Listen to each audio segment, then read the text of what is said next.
मैं इस उपन्यास का मूल लेखक नहीं हूँ। मैं बस इस उपन्यास की व्याख्या कर रहा हूँ।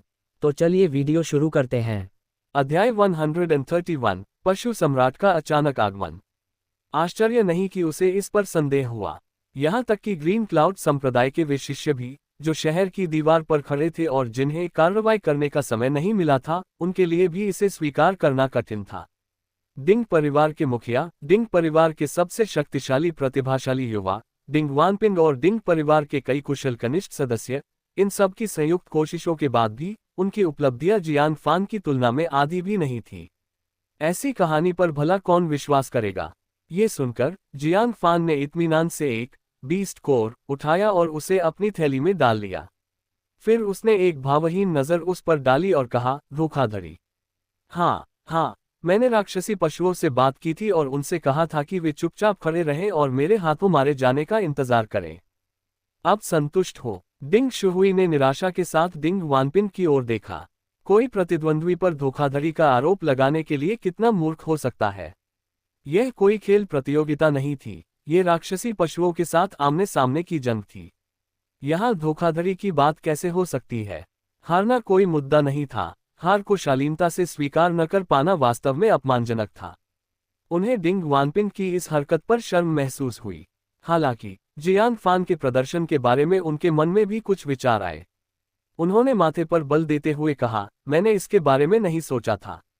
ग्रीन क्लाउड संप्रदाय का एक प्रतिष्ठित शिष्य होकर भी तुमने स्पिरिट बीस्ट संप्रदाय की तकनीकें सीखी हैं।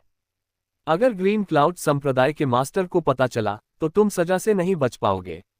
उन्होंने गलती से यह मान लिया था कि जियान फान इतनी जल्दी एक के बाद एक फाउंडेशन एस्टेब्लिशमेंट रियल्म के राक्षसी पशुओं को इसलिए मार पाया क्योंकि उसने स्पिरिट बीस्ट संप्रदाय की किसी तकनीक का उपयोग करके उन्हें भ्रमित कर दिया था। उन्हें लगा कि जियान फान ने तभी एक ही वार में उन्हें मार गिराया जब वे पशु विचलित थे। वे इस बात से पूरी तरह अनजान थे कि जियान फान का हर प्रहार पशुओं के सबसे घातक और कमजोर हिस्सों पर लगा था। बेशक जियान फान को ये समझाने की जरूरत नहीं थी। वह बस चुपचाप राक्षसी पशुओं के शवों से कोर और कीमती सामान निकालता रहा। दृश्य को व्यवस्थित करने के बाद जियान फान ने पूछा, क्या क्लाउड सन सिटी पर हमला करने वाले सभी राक्षसी पशु यही हैं? डिंग शुहुई ने जियान फान के सामने पड़े पशुओं के शवों के विशाल ढेर को देखा। उनके होंठ थोड़े फड़फड़ाए और उन्होंने सिर हिलाया। वे सब मारे जा चुके हैं। इसमें वे कुछ पशु भी शामिल थे जिन्हें पिछले हमले के दौरान तीनों बड़े परिवारों ने मारा था। बाकी सभी का यहाँ हिसाब हो चुका था। क्लाउड सन सिटी का संकट टल गया था। ग्रीन क्लाउड संप्रदाय के एक शिष्य ने राहत की सांस लेते हुए कहा, यह मिशन उतना खतरनाक नहीं था जैसा बताया गया था। डिंग वानपिंग, जो बीमार सा लग रहा था, उसने फुसफुसाते हुए कहा, ऐसा इसलिए है क्योंकि ये क्लाउड सन सिटी है। डिंग परिवार के शक्तिशाली सदस्यों की सुरक्षा के कारण पिछले हमले के दौरान हमारे परिवार के वीरों ने उन्हें खदेड़ दिया था। मेरे डिंग परिवार के बिना क्लाउड सन सिटी अब तक गिर चुका होता। ऐसा नहीं था कि लियू वुचेन लोगों को डराने की कोशिश कर रहा था। अगर यही राक्षसी पशु लोनली बोट सिटी में दिखाई देते तो वह शहर अब तक तबाह हो गया होता। उस माउंटेन स्प्लिटिंग बीस्ट का सामना वहां कौन कर पाता? क्लाउड सन सिटी का सुरक्षित रहना वाकई वहां के 3 बड़े परिवारों की वजह से था। ग्रीन क्लाउड संप्रदाय के जिस शिष्य को टोका गया था, उसने गुस्से में बड़बड़ाते हुए कहा, डिंग परिवार में इतने सारे लोग हैं, फिर भी वे अकेले जूनियर भाई जियांग जितने प्रभावी नहीं हैं। तुम किस बात की शेखी बघार रहे हो? तुम! डिंग वानपिन गुस्से से चिल्लाया, लेकिन तथ्यों ने उसे निरुत्तर कर दिया था। डिंग शुहुई को भी अपमान महसूस हुआ और उन्होंने कहा, ग्रीन क्लाउड संप्रदाय के शिष्यों, चूंकि पशुओं का खतरा टल गया है, अब आप जा सकते हैं। उन्होंने हाथ हिलाया, धन्यवाद, भोज की मेजबानी करने की भी जहमत नहीं उठाई और सीधे उन्हें विदा कर दिया। ग्रीन क्लाउड संप्रदाय के शिष्य भी कुछ नहीं बोले और अपने उड़ने वाले जीवों को बुलाकर जाने की तैयारी करने लगे। चेन सिलिन ने उन पर ठंडी निगाह डाली। उसे जियान फान के लिए अन्याय महसूस हो रहा था। अचानक उसकी आंखों में चमक आई और उसने बनावटी गुस्से में कहा, स्वामी, आपने खुद को रोका क्यों नहीं? आपने डिंग परिवार की नाक कटवा दी है। जियान फान ने लाचारी से कहा, यह उनकी अपनी अक्षमता है। चलिए चलते हैं। उसने डिंग परिवार की गुस्से भरी नजरों के बीच चेन सिलिन को अपनी बाहों में लिया और उड़ने वाले जीव पर छलांग लगा दी। ये सरासर अपमान था। हालांकि डिंग परिवार ने इस बार वास्तव में खराब प्रदर्शन किया था। शुरू में उन्होंने ग्रीन क्लाउड संप्रदाय के शिष्यों को नीचा दिखाया था, लेकिन अब वे खुद उनके हाथों बुरी तरह अपमानित हुए थे। जब वे आक्रोश महसूस कर रहे थे, तभी उड़ने वाले जीव जो अभी उड़े ही थे, अचानक घबराहट में अपने पंख फड़फड़ाने लगे और ऊंचे आसमान में चले गए, जैसे उन्होंने किसी बड़े खतरे को महसूस कर लिया हो। उसी समय दूर जंगल में प्राचीन पेड़ समूहों में गिरने लगे। ऐसा लग रहा था जैसे कोई विशाल जीव उनकी ओर बढ़ रहा है। डिंग शुहुई चिल्लाया, ओह, क्या कोई बच गया है? फिर उन्होंने खुद आगे बढ़कर आत्मविश्वास से कहा, ये हमारा है, डिंग परिवार इसे संभालेगा। जैसे ही जंगल एक तरफ हटा, एक मंडप जितना बड़ा विशाल भेड़िए जैसा जानवर सामने आया, जिससे एक अत्यंत भयंकर आभा निकल रही थी। उसका शरीर सफेद बालों से ढका था और उसकी डरावनी हरी आंखें क्रूरता से भरी थीं। जमीन पर राक्षसी पशुओं के शवों को देखकर वह गुस्से में दहाड़ा और करीब आते डिंग शुहुई को भूलने लगा। उस नज़र से डिंग शुहुई के रोंगटे खड़े हो गए। उन्हें डर का एक अनजाना एहसास हुआ, लेकिन शहर के सभी योद्धाओं और शिष्यों के सामने पीछे हटना मुमकिन नहीं था। इसके अलावा वह खुद 9th layer of foundation establishment के योद्धा थे, तो एक राक्षसी पशु से क्यों डरते? Giant wave sword. वे पीछे नहीं हटे बल्कि अपनी नीली लंबी तलवार लेकर उस विशाल भेड़िए की आंख की ओर झपटे। आसमान में उड़ते हुए जीवों पर से जियांग फान ने उस बेतुके बड़े भेड़िए को देखा और बुदबुदाया, व्हाइट क्रिस्टल बीस्ट। लेकिन सबसे बड़ा फाउंडेशन एस्टेब्लिशमेंट वाला व्हाइट क्रिस्टल बीस्ट भी केवल एक वयस्क बैल के आकार का होता है। ये विवरण से इतना अलग क्यों है? अचानक जियांग फान को कुछ याद आया। उसका दिल धड़क उठा और उसका चेहरा पीला पड़ गया। उसने जोर से चिल्लाकर चेतावनी दी, जल्दी दूर हटो। ये 100 बीस्ट्स माउंटेन का पशु सम्राट है। केवल वही व्हाइट क्रिस्टल बीस्ट इतना विशाल हो सकता है जिसने फाउंडेशन एस्टेब्लिशमेंट को पार कर कोर फॉर्मेशन रियल्म प्राप्त कर लिया हो। और ग्रीन क्लाउड संप्रदाय के क्षेत्र में ऐसा केवल एक ही था, 100 बीस्ट्स माउंटेन का राजा। उस पशु सम्राट ने वास्तव में क्लाउड सन सिटी को निशाना बनाया था। कोई आश्चर्य नहीं कि वह दुर्लभ माउंटेन स्प्लिटिंग बीस्ट यहां दिखा था, उसे पशु सम्राट ही लाया था। क्या? आसमान से आई चेतावनी सुनकर डिंग शुहुई चौंक गए।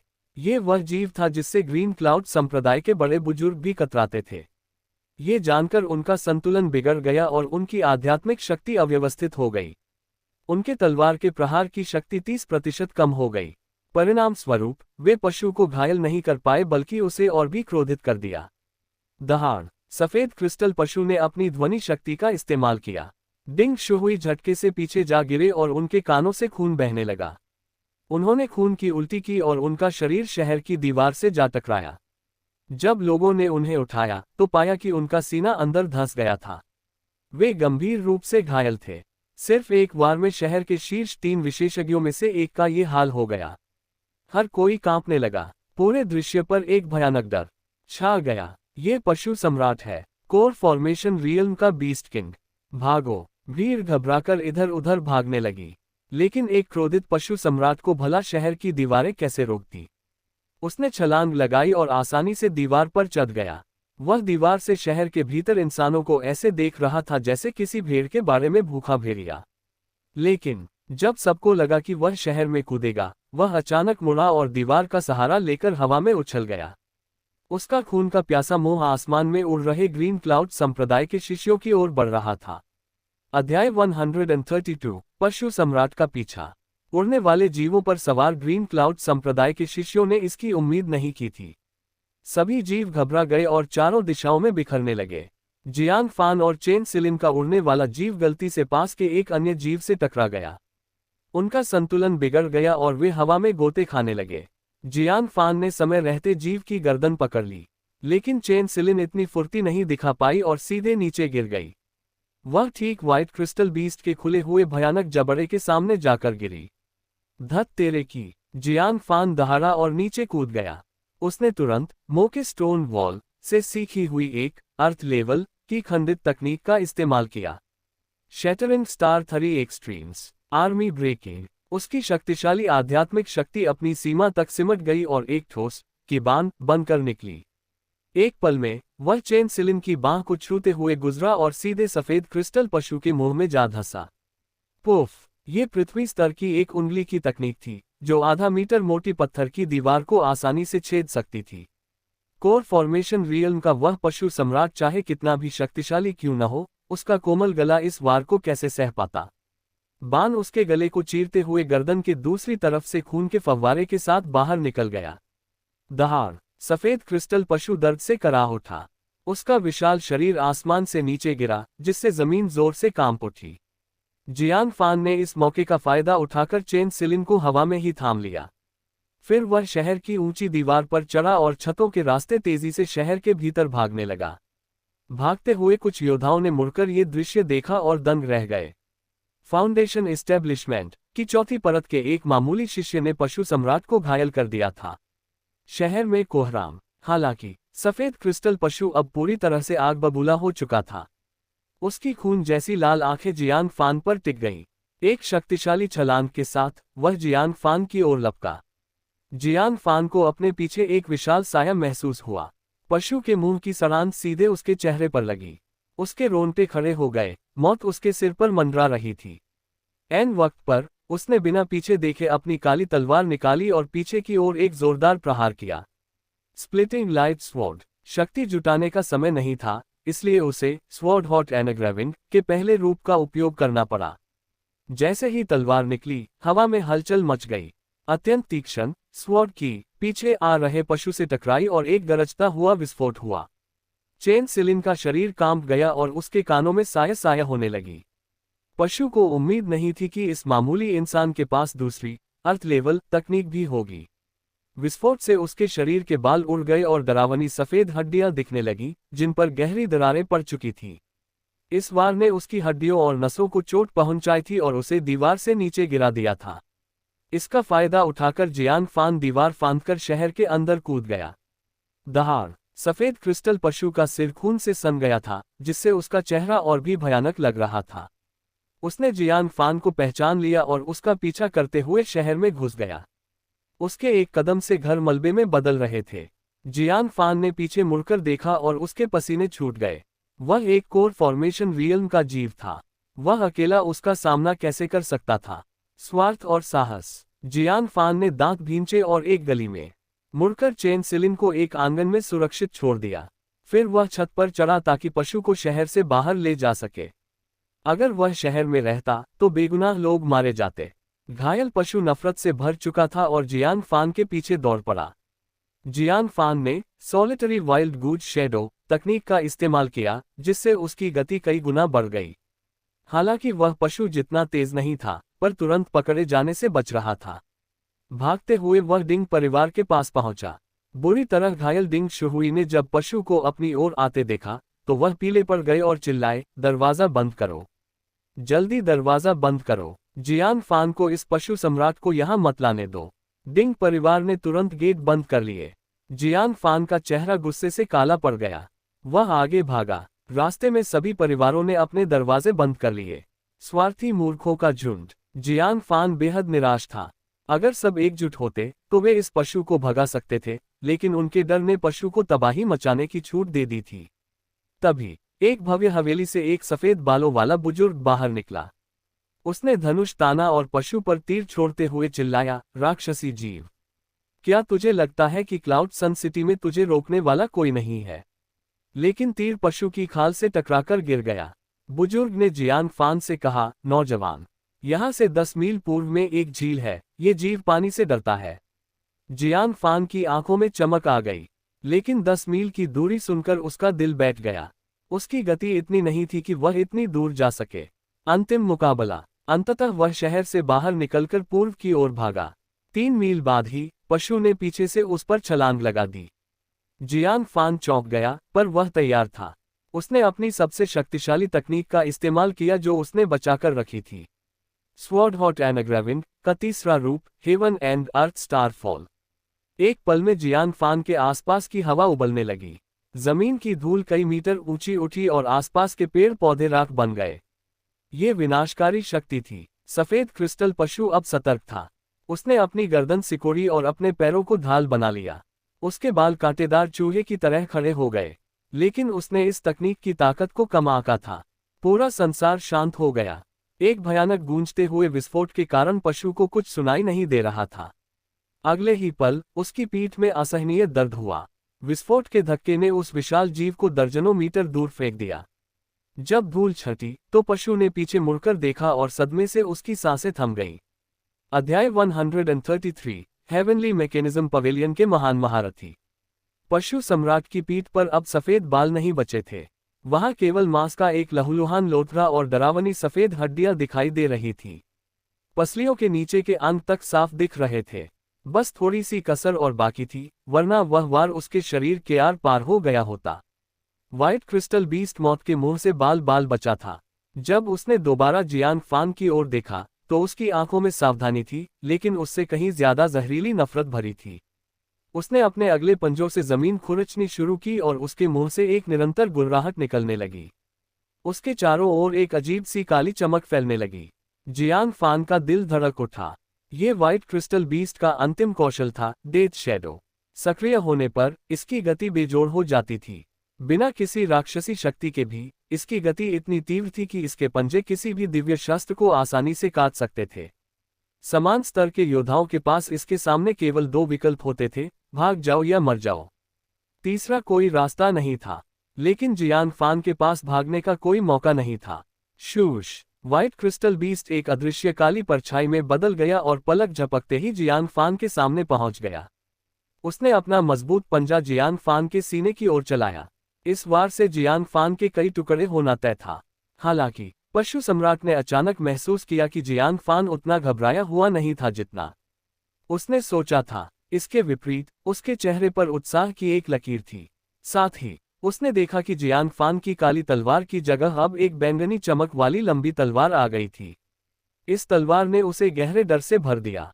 मौत की एक ठंडी लहर उसके शरीर में दौड़ गई। वह आतंकित था और उसे पछतावा हो रहा था कि उसने इस लड़के का पीछा क्यों किया। लेकिन अब पीछे हटने का समय नहीं था। तलवार और पंजे की टक्कर, दोनों ने एक दूसरे पर जानलेवा हमला किया।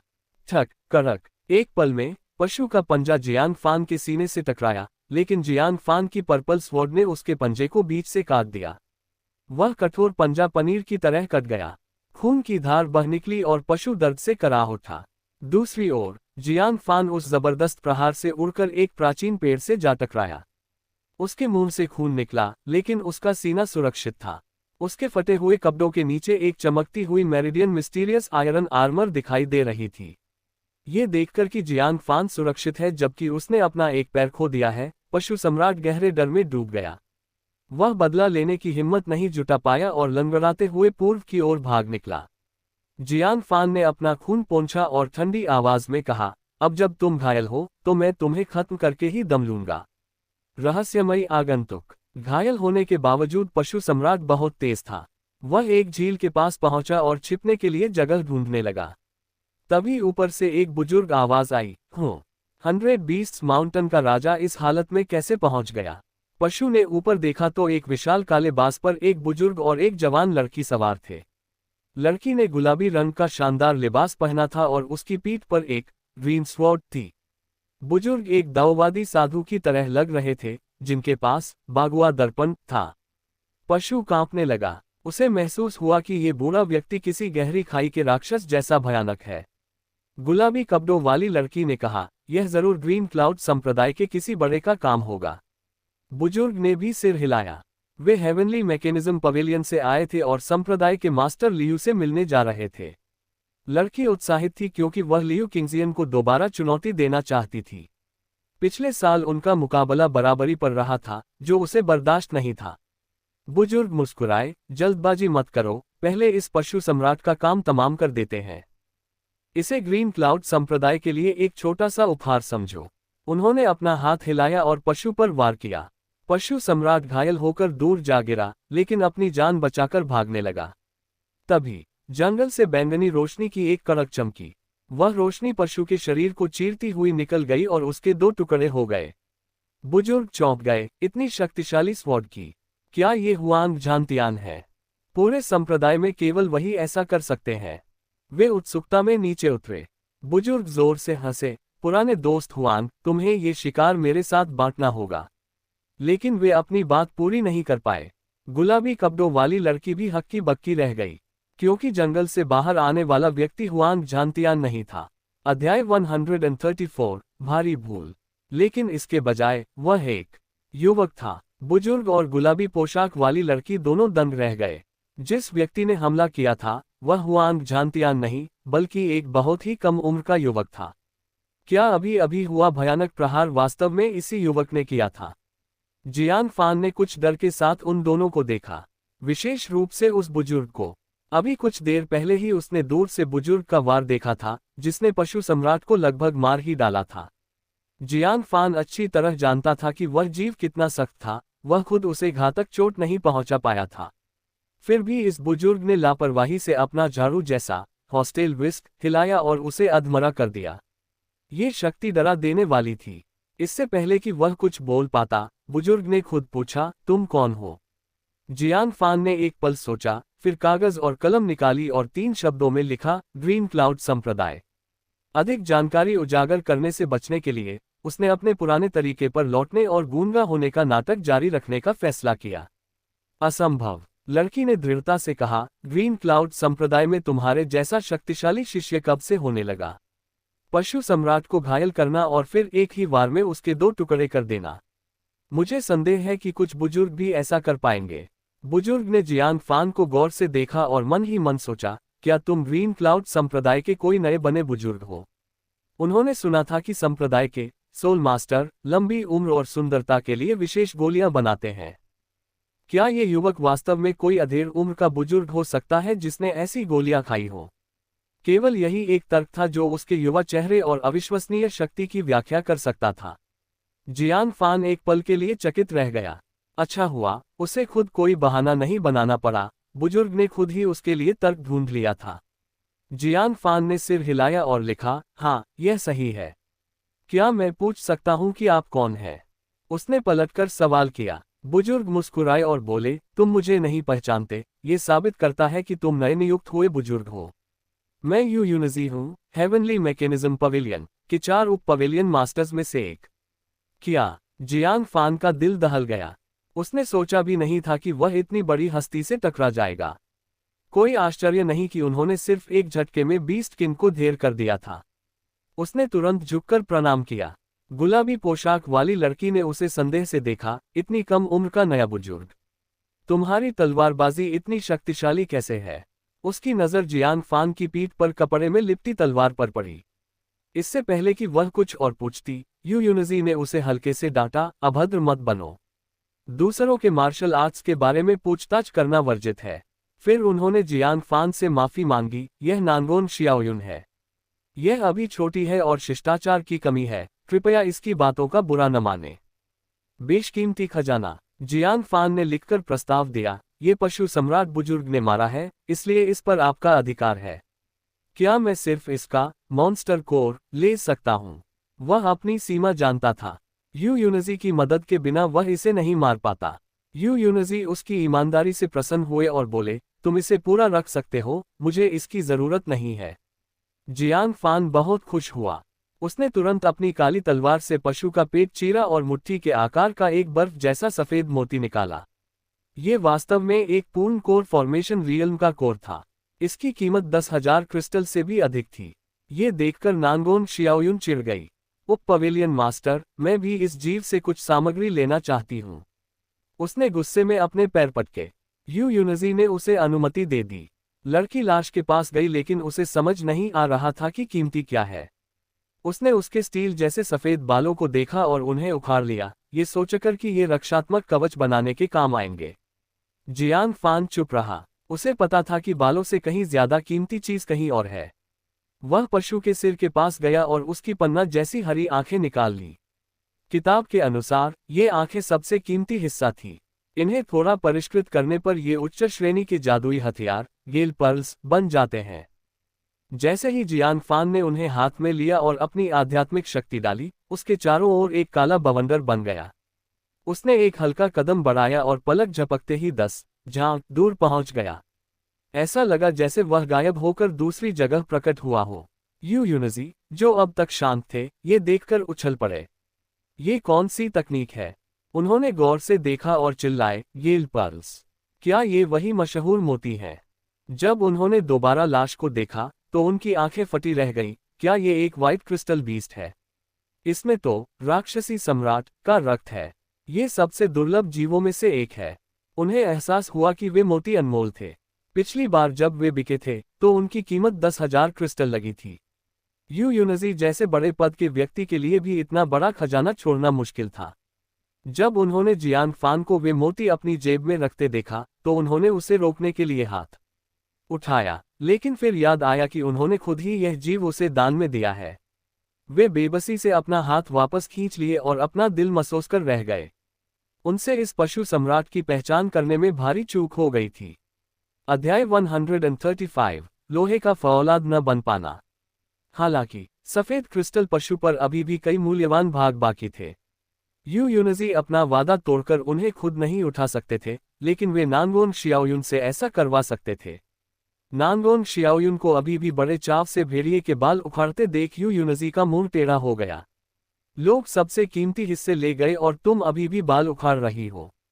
शियाओयुन, इस पशु का मांस एक दुर्लभ सामग्री है, इसमें वर्षों की आध्यात्मिक ऊर्जा बसी है। नानगोन शियाओयुन ठिठक गई, क्या उसके हाथ में जो बाल थे उनकी कोई कीमत नहीं थी? आपको पहले कहना चाहिए था। वह बुदबुदाते हुए खंजर निकालने लगी, लेकिन उस विशाल लाश को देख वह समझ नहीं पा रही थी कि शुरू कहां से करे। तभी उसने देखा कि जियान फान ने अपनी काली तलवार से पशु की टूटी हुई रीढ़ को खोला और हड्डियों के नीचे छिपी एक लाल कोमल मांस की पट्टी निकाली। ये एसेंस मीट था, पूरे शरीर का सबसे शुद्ध हिस्सा। नानगोन शियाओयुन ने झल्लाकर पूछा, उप पवेलियन मास्टर, मैं कहाँ खुदाई करूं? यू यूनजी ने चिढ़ते हुए उत्तर दिया, अब खुदाई की जरूरत नहीं है। तभी उन्हें याद आया, इस पशु का बीस्ट व्हिप बहुत शक्तिशाली होता है, इसके लिए लोग हजारों क्रिस्टल देने को तैयार रहते हैं। उसे जल्दी काट लो। नानगोन शियाओयुन उलझन में थी। बीस्ट व्हिप, वह क्या है? यू यूनजी का चेहरा शर्म से थोड़ा लाल हो गया। एक युवा लड़की को इसके बारे में समझाना उचित नहीं था, लेकिन जब लड़की ने मना कर दिया तो जियान फान ने बिना देर किए उसे काट लिया और अपने बैग में डाल लिया। यू यूनजी झुंझला गए। उन्होंने आखिरी कोशिश की, शियाओयुन, इसका पेट निकालो। इसमें कई कीमती जड़ी बूटियों का सद जमा होता है। लेकिन जब नानगोन शियाओयुन ने पेट काटा तो उसमें से बदबूदार कचरे का ढेर निकला। उसने अपनी नाक सिकोड़ते हुए उसे वहीं छोड़ दिया। जियान फान ने मजे से उस पेट को झील में धोया और उसे संभाल कर रख लिया। ये एक उच्च श्रेणी की औषधीय सामग्री थी। रहस्यमयी चांदी का स्क्रॉल। पेट साफ करते समय जियान फान को अंदर कुछ सख्त महसूस हुआ। उसने देखा कि पेट की दीवार में हथेली के आकार का एक लोहे का स्क्रॉल धंसा हुआ था। यू यूनजी भी पास आए और उनकी आंखें फटी रह गई। पिल बुक सिल्वर स्क्रॉल। ये तो पिल बुक सिल्वर स्क्रॉल है। इसमें डेमन एम्परर सीक्रेट रियल्म के रहस्य छिपे हैं। यदि कोई कोर फॉर्मेशन योद्धा वहां प्रवेश करे तो वह नासेंट सोल स्टेज तक पहुंच सकता है। यू यूनजी के मन में इसे पाने की तीव्र इच्छा जागी, लेकिन जब उन्होंने उस पर उकेरे गए अक्षरों को देखा तो वे शांत हो गए। दुर्भाग्य से ये अक्षर राक्षसी भाषा में हैं। केवल सम्राट के वंशज ही इसे पढ़ सकते हैं। तुम्हें खजाना तो मिला, पर वह तुम्हारे किसी काम का नहीं है। वे मन ही मन जियान फान की किस्मत पर हंस रहे थे। हालांकि जियान फान का दिल धड़क उठा। उसका छोटा पालतू जीव उसी सम्राट का वंशज था।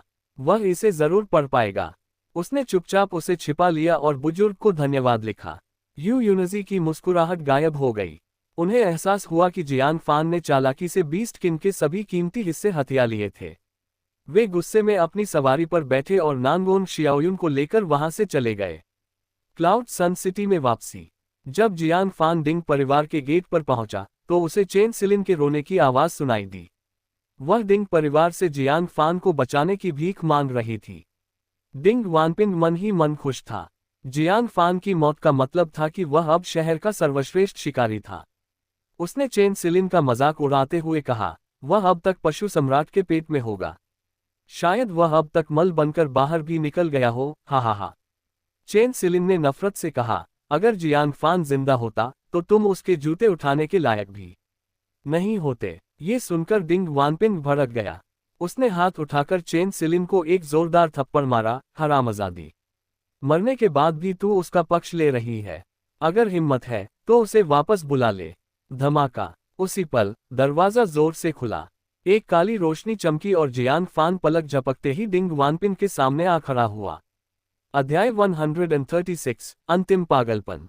इससे पहले कि डिंग वानपिन का थप्पड़ चेन सिलिन को लगता, जियान फान ने डिंग वानपिन के चेहरे पर एक जोरदार तमाचा जड़ दिया।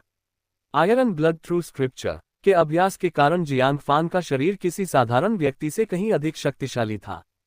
क्रोध से भरे उस थप्पड़ की ताकत अकल्पनीय थी। डिंग हवेली में थप्पड़ की गूंज सुनाई दी और अगले ही पल डिंग वानपिन अपनी जगह पर 3 बार गोल गोल घूम गया। उसके चेहरे पर हाथ का लाल निशान उभर आया और उसका सिर चकराने लगा। जब उसने अपने सामने जियान फान को खड़ा देखा तो उसे लगा जैसे उसने कोई भूत देख लिया हो। जियान फान, तुम जिंदा हो। चटाक, जियान फान ने जवाब में एक और थप्पड़ मारा।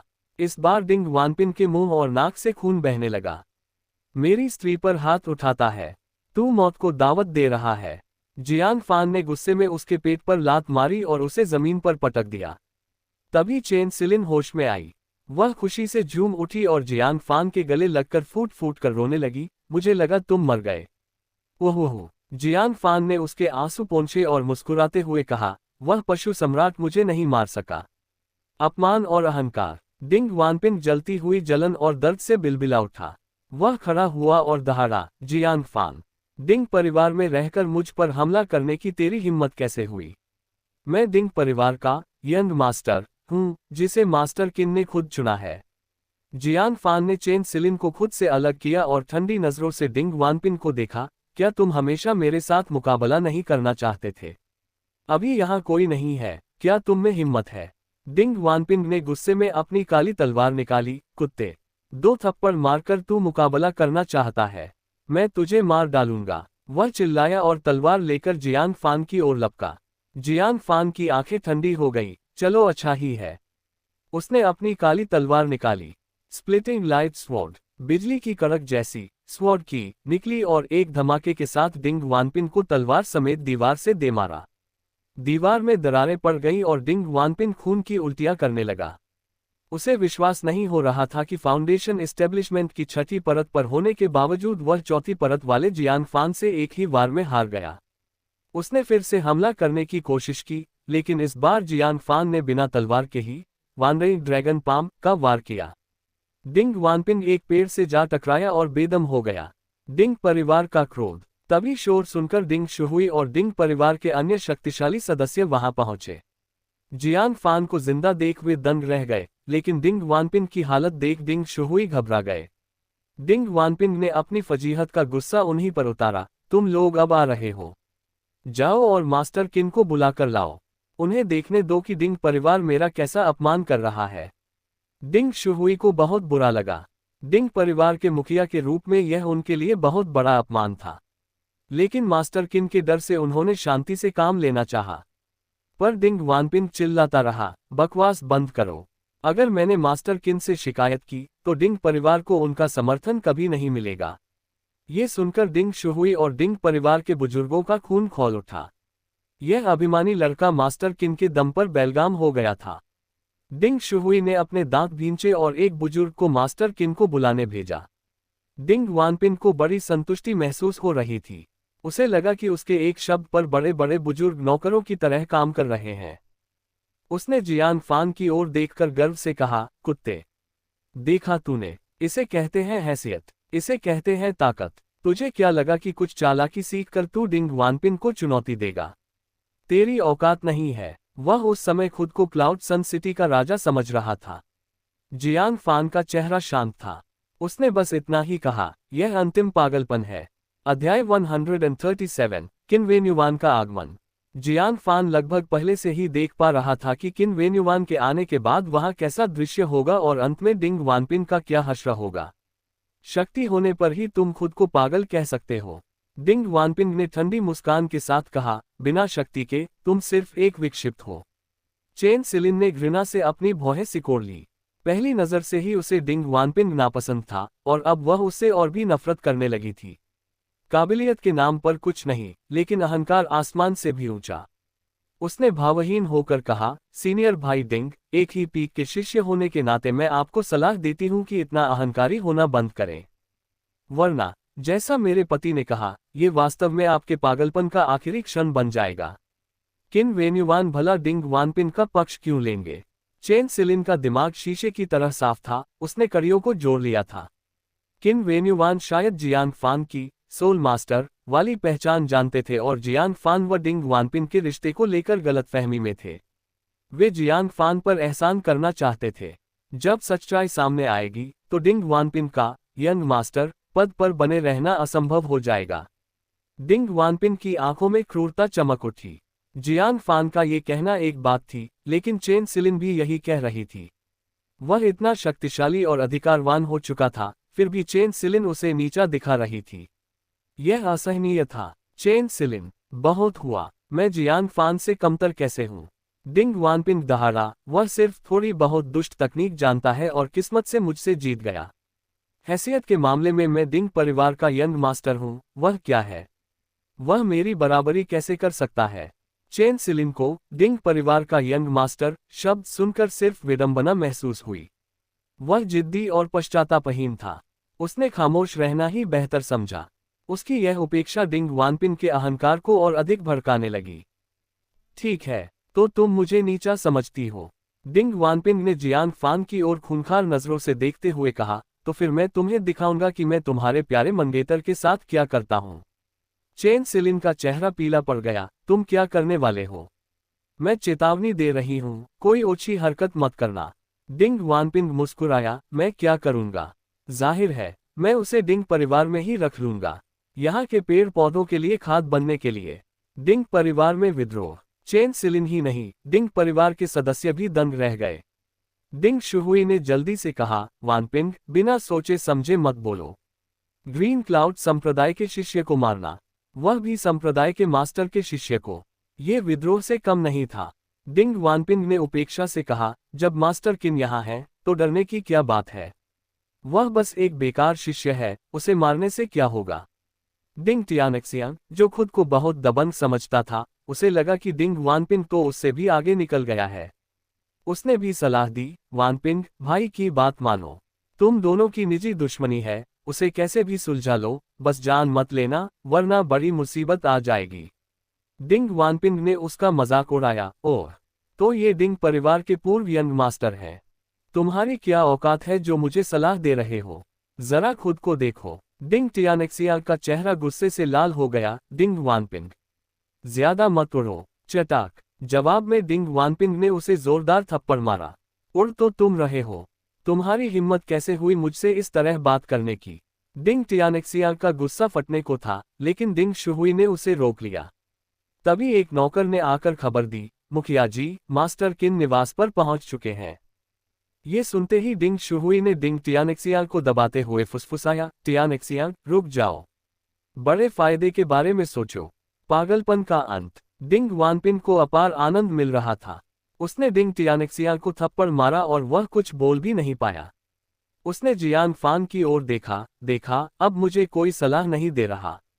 तो जियान फान, क्या तुम अपने आखिरी शब्दों के लिए तैयार हो? जियान फान ने दया भरी नजरों से उसे देखा। डिंग वानपिन ने अपनी हरकतों से पूरे डिंग परिवार को अपना दुश्मन बना लिया था। उसने अपने पीछे हटने के सारे रास्ते जला दिए थे। क्या तुम्हें लगता है कि वे मुझे हाथ लगाने की हिम्मत करेंगे? जियान फान ने शांत भाव से पूछा। वे डिंग वानपिन जितने पागल नहीं थे। डिंग वानपिन ने डिंग शुहुई को आदेश दिया, तुम जियान फान का सिर काट कर लाओ। डिंग शुहुई ने बहाना बनाया कि वह पशु सम्राट से लगी चोट के कारण लड़ने में असमर्थ है। डिंग वानपिन का चेहरा उतर गया। उसने डिंग टियानक्सिया को आदेश दिया, जाओ, जियान फान को मार डालो, वरना मैं तुम्हें परिवार से बेदखल कर दूंगा। अपमान की हद पार हो चुकी थी। डिंग टियानक्सिया ने अपना हाथ डिंग वानपिन पर उठाने के लिए उठाया ही था कि तभी तेज कदमों की आहट आई। किन वेन्युवान भागते हुए वहां पहुंचे और दूर से ये दृश्य देखा। वे तुरंत क्रोधित हो गए, तुम्हारी इतनी हिम्मत? डिंग टियानक्सिया डिंग वानपिन के साथ ऐसा व्यवहार कर रहा था, वह भी जियान फान की मौजूदगी में। क्या ये जियान फान का अपमान नहीं था? उन्हें लगा कि डिंग परिवार साक्षात मृत्यु को आमंत्रण दे रहा है। अध्याय 138, वह मैं हूं। डिंग टियानक्सिया का शरीर कांप उठा। वह आध्यात्मिक शक्ति जिसे वह मुक्त करने वाला था, अचानक वापस खींच ली गई और उसका दिमाग तुरंत साफ हो गया। डिंग शुहुई और बुजुर्गों के चेहरे बुरी तरह बदल गए। जिस बात का उन्हें डर था, वही हुआ, और वह भी सबसे खराब स्थिति में। डिंग शुहुई ने जल्दी से आगे बढ़कर किन वेन्युवान के गुस्से को शांत करने की कोशिश की और कहा, मास्टर किन, ये सिर्फ युवा पीढ़ी के बीच की एक झड़प थी, कृपया गलत न समझें। इसके बाद उन्होंने डिंग वानपिन की ओर एक विनती भरी नजरों से देखा, इस उम्मीद में कि डिंग वानपिन बात को वहीं खत्म कर दे। लेकिन डिंग वानपिन भला कैसे मान जाता। वह जोर से बोला, ये सिर्फ एक झड़प नहीं थी। डिंग टियानेक्सियाग मेरी जान लेना चाहता था। वह और ये डिंग परिवार मेरा बिल्कुल भी सम्मान नहीं करते, और न ही उनके मन में आपके लिए कोई सम्मान है, मास्टर किन। तुम्हारी जान लेना चाहता था। किन वेन्युवान अनजाने में सिहर गए। उनका अपमान करना एक बात थी, लेकिन जियांग फान का अपमान करना, ये एक बहुत बड़ा मुद्दा था। उनके बूढ़े चेहरे पर गुस्से की लकीरें उभर आईं और उन्होंने ठंडी आवाज में कहा, मुखिया डिंग, क्या ऐसा है कि आप मुझे क्लाउड सन सिटी में नया समझकर नीचा दिखा रहे हैं? क्या आप अब और सहयोग नहीं करना चाहते? यदि ऐसा है तो साफ साफ कह दें। घुमा फिराकर बात करने की जरूरत नहीं है। डिंग शुहुई के माथे पर पसीना आ गया। डिंग परिवार के बुजुर्गों के चेहरे बार बार बदल रहे थे। डिंग वानपिन के सिर्फ एक वाक्य ने उनके सहयोग को टूटने की कगार पर खड़ा कर दिया था। मास्टर किन की नजरों में डिंग वानपिन की अहमियत उम्मीद से कहीं ज्यादा थी। डिंग टियानेक्सियाग के हाथ पांव ठंडे पड़ गए। अपनी जिल्लत को पीते हुए वह डिंग वानपिन के पास गया, अपना सिर झुकाया और कहा, मुझे माफ कर दो, वानपिन। मुझे आवेग में आकर तुम पर हमला नहीं करना चाहिए था। कृपया हमारे पारिवारिक रिश्तों की खातिर मुझे माफ कर दो। डिंग परिवार का गौरव, क्लाउड सन सिटी का प्रतिभाशाली युवा और ग्रीन क्लाउड संप्रदाय का बेजोड़ जीनियस, इस समय डिंग टियानेक्सियाग के पास कोई गरिमा नहीं बची थी। घोर अपमान। हालांकि डिंग वानपिन अभी भी संतुष्ट नहीं था। उसने क्रूरता से मुस्कुराते हुए कहा, क्या सिर्फ एक माफी काफी है? क्या तुम जानते हो कि अपने से बड़ों का अनादर करने की सजा क्या है? मेरे सामने घुटने टेको, घुटने टेको। डिंग टियानेक्सियाग की आंखें फटी रह गईं। किसी के सामने घुटने टेकना उसके लिए असंभव था, लेकिन किन वेन्युवान के कठोर चेहरे और परिवार की चिंता देख उसने अपने दांत भींचे और जमीन पर घुटने टेक दिए। पूरे परिसर में सन्नाटा छा गया। डिंग परिवार के सदस्यों के दिलों में गुस्सा एक ज्वालामुखी की तरह उबल रहा था। डिंग वानपिन ने डिंग टियानेक्सियाग को अपमानित होते देख राहत की सांस ली। अब ठीक है, यही घुटने टेककर अपनी गलती पर पछतावा करो। फिर उसने मास्टर किन की ओर हाथ जोड़कर कहा, मास्टर किन, मेरा साथ देने के लिए आपका धन्यवाद। किन वेन्युवान ने सिर हिलाया। वे अब जाना चाहते थे, लेकिन डिंग वानपिन ने उन्हें रोक लिया। मास्टर किन, कृपया एक क्षण रुकिए। एक और मामला है जिसे मुझे सुलझाना है, लेकिन परिवार वाले मेरी बात नहीं मान रहे। कृपया मेरे लिए फैसला करें। किन वेन्युवान का चेहरा फिर से काला पड़ गया। उन्हें लगा कि डिंग परिवार बार बार डिंग वानपिन को परेशान कर रहा है। उन्होंने गुस्से में कहा, बताओ, क्या बात है? मैं भी देखना चाहता हूं कि डिंग परिवार क्या करना चाहता है। अंतिम खुलासा। किन वेन्युवान के समर्थन से डिंग वानपिन और भी निडर हो गया। उसने जहर उगलते हुए कहा, एक व्यक्ति है जिसने मेरी स्त्री को चुराया और बार बार मेरा अपमान किया। अभी अभी उसने मुझे थप्पड़ भी मारा। जब मैंने उससे बात करनी चाही, तो उसने किसी काली विद्या से मुझे घायल कर दिया। किन वेन्युवान दंग रह गए। डिंग परिवार में डिंग वानपिन को थप्पड़ मारने और घायल करने की हिम्मत किसकी थी? उन्हें डर लगा कि अगर डिंग वानपिन को कुछ हुआ, तो जियांग फान के साथ उनका रिश्ता टूट जाएगा। वे दहाड़े, क्या डिंग परिवार के सब लोग मर गए हैं? किसी ने तुम्हारी रक्षा नहीं की। डिंग वानपिन ने शिकायत भरे लहजे में कहा, उन्होंने रक्षा करना तो दूर, जब मैंने उस व्यक्ति को मारने के लिए कहा, तो मुखिया से लेकर सभी सदस्य उसी का पक्ष लेने लगे। डिंग टियानेक्सियाग ने तो उल्टा मुझे ही मारने की कोशिश की। धमाका। किन वेन्युवान का गुस्सा सातवें आसमान पर पहुंच गया। उन्होंने एक पत्थर की मेज पर हाथ मारा और उसे चकनाचूर कर दिया। यह घोर अन्याय है। जिस व्यक्ति को मैं खुद संवारना चाहता हूं, उसके साथ तुम ऐसा व्यवहार करते हो। डिंग शुहुई ने घबराकर सफाई दी, मास्टर किन, हम उसका पक्ष नहीं ले रहे, लेकिन उस व्यक्ति की पहचान असाधारण है, हम कार्रवाई करने की हिम्मत नहीं कर सकते। बकवास। किन वेन्युवान और भी क्रोधित हो गए, बोलो, वह कौन है? मैं देखना चाहता हूं कि वह कौन है जिसकी पहचान मेरे संरक्षण से भी बड़ी है। डिंग शुहुई हिचकिचाए, मास्टर किन, कृपया इस मामले को यहीं छोड़ दें, हम और मुसीबत मोल नहीं लेना चाहते। बोलो। किन वेन्युवान के रोंगटे खड़े हो गए। तभी एक ऐसी आवाज गूंजी जिसने किन वेन्युवान की आत्मा तक को हिला कर रख दिया। वह आवाज शांत थी पर उसमें एक अजीब सी शक्ति थी। वह मैं हूँ। मास्टर किन, आपको मुझसे क्या काम है? अध्याय 139, दुखद अंत। वह आवाज। किन वेन्युवान की गर्दन सख्ती से मुड़ी, उनकी बूढ़ी आंखें अविश्वसनीय रूप से जियान फान को घूर रही थी। वे पूरी तरह चकित थे। क्या कोई गलती हुई थी? डिंग वानपिन जिस व्यक्ति को मारना चाहता था, वह जियान फान था। जब वे इस उलझन में थे, डिंग वानपिन ने जहर उगलते हुए कहा, मास्टर किन, यही वह नीच प्राणी है। अगर यह नहीं मरा, तो मुझे दिन रात चैन नहीं मिलेगा। तो सच में वह जियान फान ही था। लेकिन क्या डिंग वानपिन जियान फान का दोस्त नहीं था? इसी रिश्ते के कारण तो उन्होंने डिंग वानपिन का साथ दिया था। अब वे कट्टर दुश्मन कैसे बन गए? तुरंत ही जियान फान के शब्दों ने पूरी सच्चाई सामने ला दी। मास्टर किन, लगता है आपको कोई गलतफहमी हुई है। डिंग वानपिन ग्रीन क्लाउड संप्रदाय के दिनों से ही मेरी पत्नी को परेशान कर रहा है और कई बार मेरा विरोध कर चुका है। क्या? किन वेन्युवान की आंखें सदमे से फटी रह गईं। वे दोस्त नहीं थे, उनके रिश्ते हमेशा खराब रहे थे। उन्होंने डिंग शुहुई की बातों में आकर जियान फान के दुश्मन का ही साथ दे दिया था। मैं क्या कर रहा था? जियान फान के विरोधी की मदद।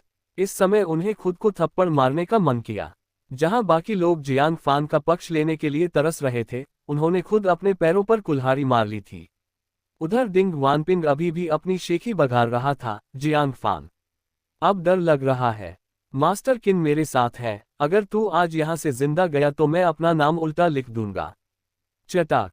जैसे ही उसने बोलना खत्म किया, एक जोरदार थप्पड़ उसके चेहरे पर पड़ा। मैं तेरा साथ दूंगा, कुत्ते की औलाद।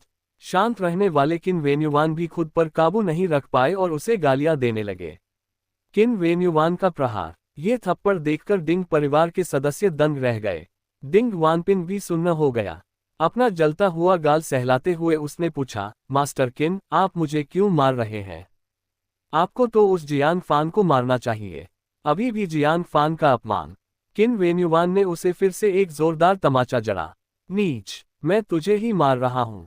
उन्हें यकीन नहीं हो रहा था कि इस व्यक्ति ने उनका इस्तेमाल जियान फान को मारने के लिए किया।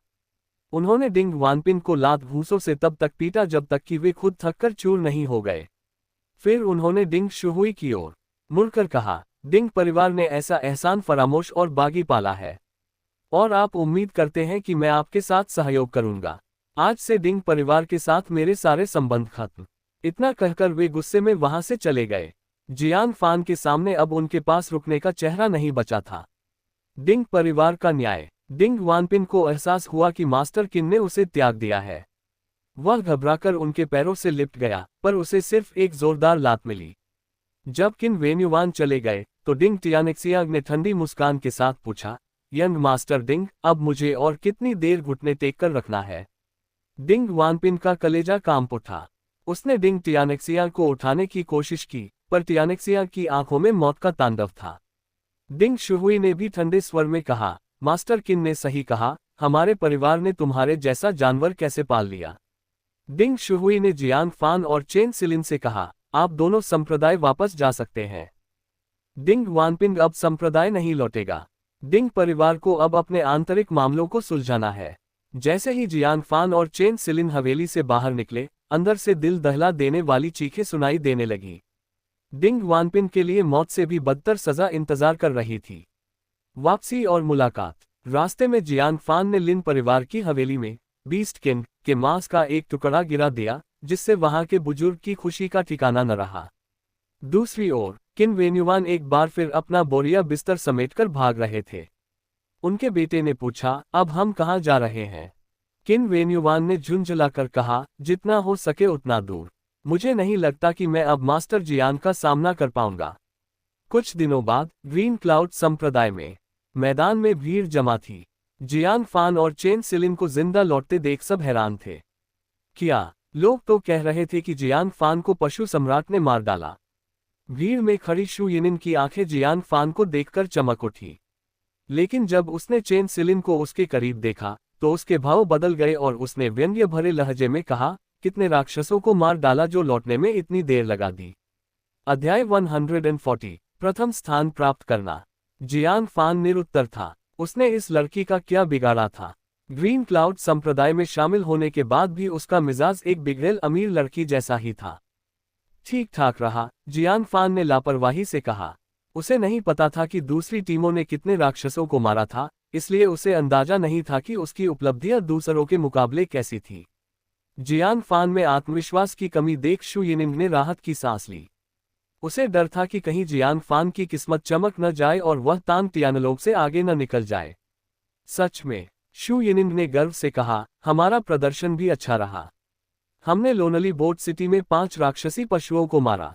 उनमें से 4 फाउंडेशन एस्टेब्लिशमेंट स्तर के थे और 1 की कल्टीवेशन स्तर का। नियमों के अनुसार हमें 41 मेरिट पॉइंट्स मिलेंगे। ये सुनकर आसपास के शिष्य ईर्ष्या भरी नजरें डालने लगे। 41 अंक मतलब होली हॉल में खेती करने के लिए कई दिनों का समय। तांग टियानलोग का अहंकार। तांग टियानलोग मुस्कुराते हुए पास आया। यिनिंग, मैंने तुमसे कहा था, इसकी तुलना मुझसे मत करो, यह मेरा अपमान है। शू यिनिंग ने तुरंत कहा, क्षमा करें, सीनियर भाई तांग। तांग टियानलोग ने हाथ हिलाया। मैंने कहा था कि मेरी टीम में होने का फायदा एक बेकार पुरुष के साथ होने से कहीं ज्यादा है। अब वह सच हो रहा है। आसपास की महिला शिष्याएं शू यिनिंग की किस्मत पर रश्क करने लगी। शू यिनिंग कितनी भाग्यशाली है। इस बार वह होली हॉल में ट्रेनिंग करेगी और उसकी शक्ति काफी बढ़ जाएगी। मुझे तो चेन सिलिन के लिए दुख होता है। सुंदरता और प्रतिभा में वह कम नहीं है, लेकिन गलत आदमी को चुनने की वजह से उसे कोई लाभ नहीं मिल रहा। चेन सिलिन ने अपनी झुंझलाहट को दबा लिया। मेरे चुनाव पर सवाल। रुको, अभी सबके जबड़े फटे के फटे रह जाएंगे।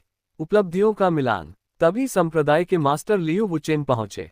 उन्होंने सभी शिष्यों को एक एक कर अपनी उपलब्धियां रिवॉर्ड एंड पनिशमेंट हॉल के डीकन के पास दर्ज कराने को कहा। अधिकांश शिष्यों की उपलब्धियां औसत थीं। किसी ने 1 तो किसी ने 2 पशु मारे थे। जब तांग टियानलोग की बारी आई तो डीकन ने प्रशंसा भरी नजरों से देखा। उसके 5 शिकार प्रभावशाली थे। अंत में जियान फान आगे बढ़ा और डीकन के सामने एक छोटा बैग रखा। डीकन ने आदतन बैग खोला और लापरवाही से अंदर झांका। एक डायमंड कोर। रुकिए, डीकन की आंखें फटी रह गईं। बैग में 8 डायमंड कोर थे और सभी फाउंडेशन एस्टेब्लिशमेंट स्तर के। ताज़ा खून उन पर अभी भी लगा था, जिसका मतलब था कि वे खरीदे हुए नहीं थे। दूर खड़े तांग टियानलोग हंसे। शायद डीकन इस बात से हैरान है कि जियान फान ने कम से कम एक शिकार तो किया। शू यिनिंग ने भी सिर हिलाया। इसकी ताकत देखते हुए जिंदा बचना ही चमत्कार था, शिकार मिलना तो और भी बड़ी बात है। लियू वुचेन ने डीकन को टोकते हुए कहा, देर क्यों कर रहे हो? जल्दी रैंकिंग घोषित करो। चौंकाने वाला परिणाम। डीकन ने तुरंत रैंकिंग बदली। उसने पहले स्थान से तांग टियानलोग का नाम काटा और वहां जियान फान का नाम लिख दिया। फिर उसने सूची लियू वुचेन को थमा दी। लियू वुचेन ने बिना गहराई से देखे सूची पढ़ना शुरू किया। अब मैं शीर्ष 10 शिष्यों के नाम घोषित करूंगा। जैसे जैसे वे नाम पढ़ते गए, उत्साह बढ़ता गया। 3रा स्थान, केयरफ्री पीक के शिष्य युआन टोंटियान। 2 फाउंडेशन एस्टेब्लिशमेंट पशु और 3 की कल्टीवेशन पशु। सब सीधे होकर बैठ गए। अब केवल पहले और दूसरे स्थान की घोषणा बाकी थी। शू यिनिंग ने पूछा, सीनियर भाई तांग, दूसरा कौन होगा? तांग टियानलोग ने गर्व से कहा, शायद मैड ब्लेड पीक के मोहवानदाओ होंगे। लेकिन मेरे रहते वे केवल दूसरे ही रह सकते हैं, हा। उसी क्षण लियू वुचेन ने दूसरे स्थान के नाम पर नजर डाली और ठिठक गए। उनके माथे पर बल पड़ गए और उन्होंने हिचकिचाते हुए घोषणा की, दूसरा स्थान, तांग टियानलोग। आज हम इस उपन्यास को यहीं समाप्त करते हैं। यह उपन्यास अगले भाग में जारी रहेगा।